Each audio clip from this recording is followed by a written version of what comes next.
Maya had everything lined up. The job interview was scheduled. The preparation was done. She knew the answers. She had rehearsed the questions, and for the first time in months, she genuinely felt ready.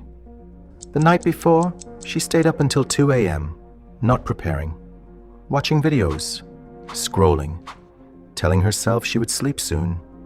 She missed the interview. And then she told herself it was not meant to be. But here's the thing about Maya's story. She did not fail because she was incompetent. She did not fail because of bad luck or a difficult circumstance. She failed because something inside her made sure she would. That something has a name. And by the end of this video, you will recognize it in your own life, probably in ways that will be uncomfortable to admit. This video is based on The Mountain Is You by Brianna Wiest, a writer and thinker who spent years studying why intelligent, capable people repeatedly destroy their own progress without realizing it. Her central argument is this: the mountain blocking your path is not bad luck, not other people, and not circumstance. The mountain is you. And the real climb begins the moment you are honest enough to admit that. So what exactly is self-sabotage? Most people picture obviously destructive behavior: drinking too much, quitting too early, choosing the wrong person. And sometimes it does look like that, but Wiest defines it more precisely. Self-sabotage is any pattern where your subconscious mind tries to protect you from discomfort, and in doing so, keeps you permanently stuck. Read that again. Your brain is not trying to destroy you. It is trying to protect you. The problem is what it is protecting you from. If you were told as a child that you were not good enough, your subconscious learned that failure is dangerous. So now, as an adult, when a real opportunity arrives, that same brain pulls the emergency brake. It builds reasons to delay, to doubt, to disappear before the moment of truth can arrive. Not because you are weak, because you learned somewhere along the way that staying small was safer than risking the pain of being told you were not enough. This is the mechanism, and it runs completely beneath your awareness, which is exactly what makes it so difficult to break. Wiest identifies several recurring patterns of self-sabotage. Here are the 4 most common and the most quietly devastating.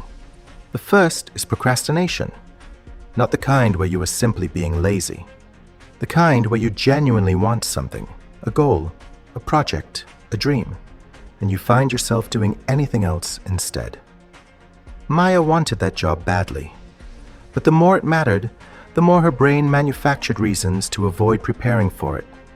Because if she tried her best and still failed, that would confirm her deepest fear, that she was not capable of more than this. Procrastination is not a time management problem. It is a self-protection strategy. The second is staying in situations you have already outgrown.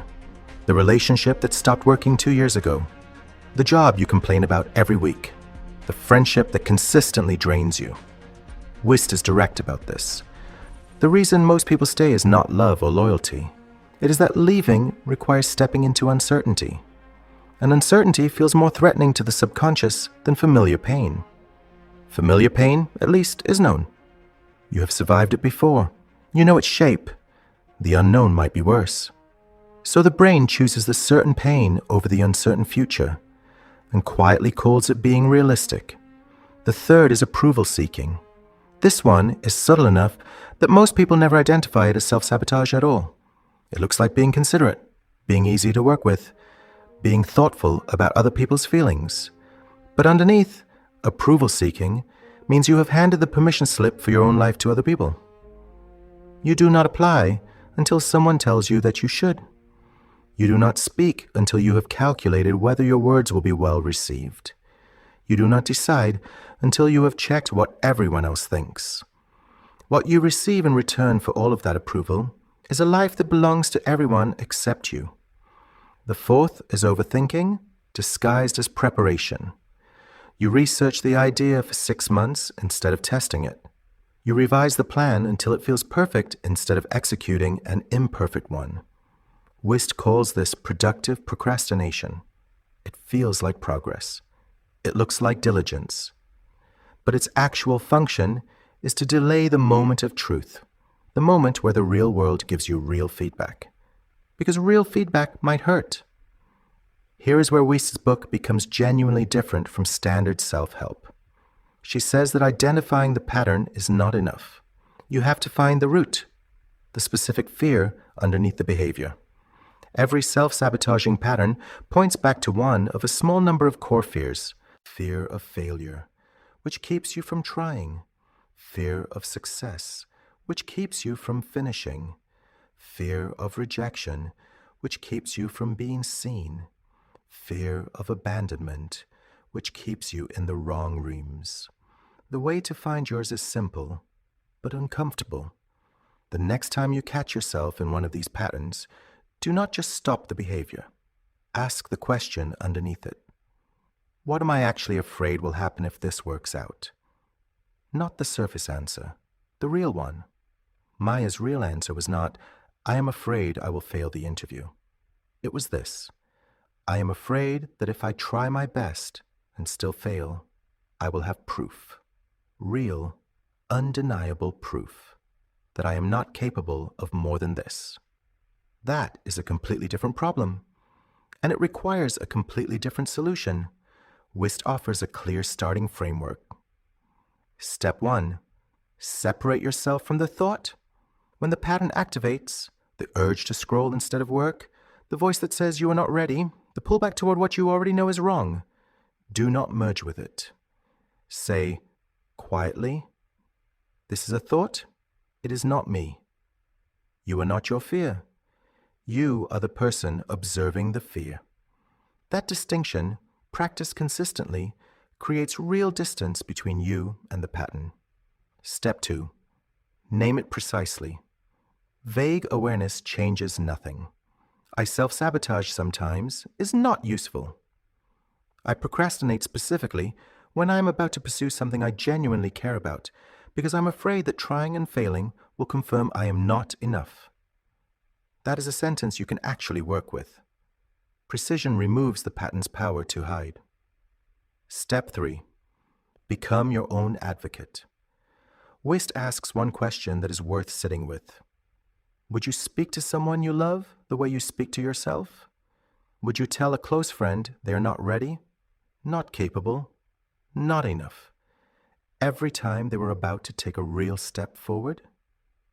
You would not. The voice that fuels self-sabotage is not honest self-assessment. It is an old protection mechanism that has overstayed its welcome. You are allowed to challenge it. You are allowed to decide that it no longer runs your life. Go back to Maya. She missed that interview. She told herself it was not meant to be. But eventually, not immediately, not easily, she asked the harder question.